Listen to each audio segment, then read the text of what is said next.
بسم اللہ الرحمن الرحیم۔ جب صدیق کی صداقت پہ حرف آنے لگا، حضرت ابوبکر صدیق رضی اللہ تعالی عنہ ایک روز چلتے پھرتے مدینے میں یہودیوں کے محلے میں پہنچ گئے۔ وہاں ایک بڑی تعداد میں یہودی جمع تھے۔ اس روز یہودیوں کا بہت بڑا عالم فنحاس اس اجتماع میں آیا تھا۔ صدیق اکبر رضی اللہ نے فنحاس سے کہا، اے فنحاس، اللہ سے ڈر اور اسلام قبول کر لے۔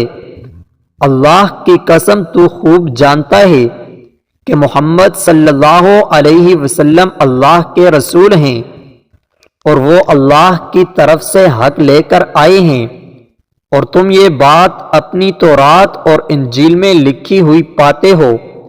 اس پر فنحاس کہنے لگا، وہ اللہ جو فقیر ہے، بندوں سے قرض مانگتا ہے، اور ہم تو غنی ہیں۔ غرض فنحاس نے یہ جو مذاق کیا تو قرآن کی اس آیت پر اللہ کا مذاق اڑایا، من ذا الذی یقرض اللہ قرضا حسنا۔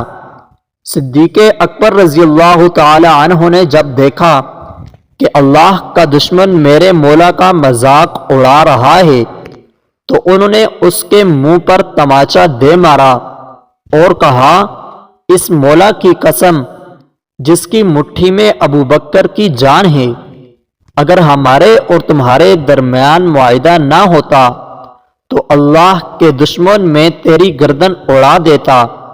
فنحاس دربار رسالت میں آ گیا، اپنا کیس حکمران مدینہ صلی اللہ علیہ وسلم کی خدمت میں لے آیا۔ کہنے لگا، اے محمد صلی اللہ علیہ وسلم، دیکھیے آپ کے ساتھی نے میرے ساتھ اس اور اس طرح ظلم کیا۔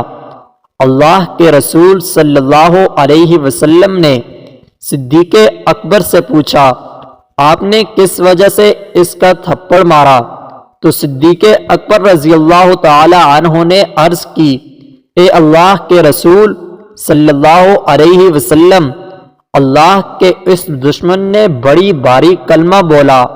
اس نے کہا، اللہ فقیر ہے اور ہم لوگ غنی ہیں۔ اس نے یہ کہا اور مجھے اپنے اللہ کے لیے غصہ آ گیا، چنانچہ میں نے اس کا منہ پیٹ ڈالا۔ یہ سنتے ہی فنحاس نے انکار کر دیا اور کہا، میں نے ایسی کوئی بات نہیں کی۔ اب صدیق اکبر رضی اللہ تعالی عنہ کی گواہی دینے والا کوئی موجود نہ تھا۔ یہودی مکر گیا تھا اور باقی سب یہودی بھی اس کی پشت پر تھے۔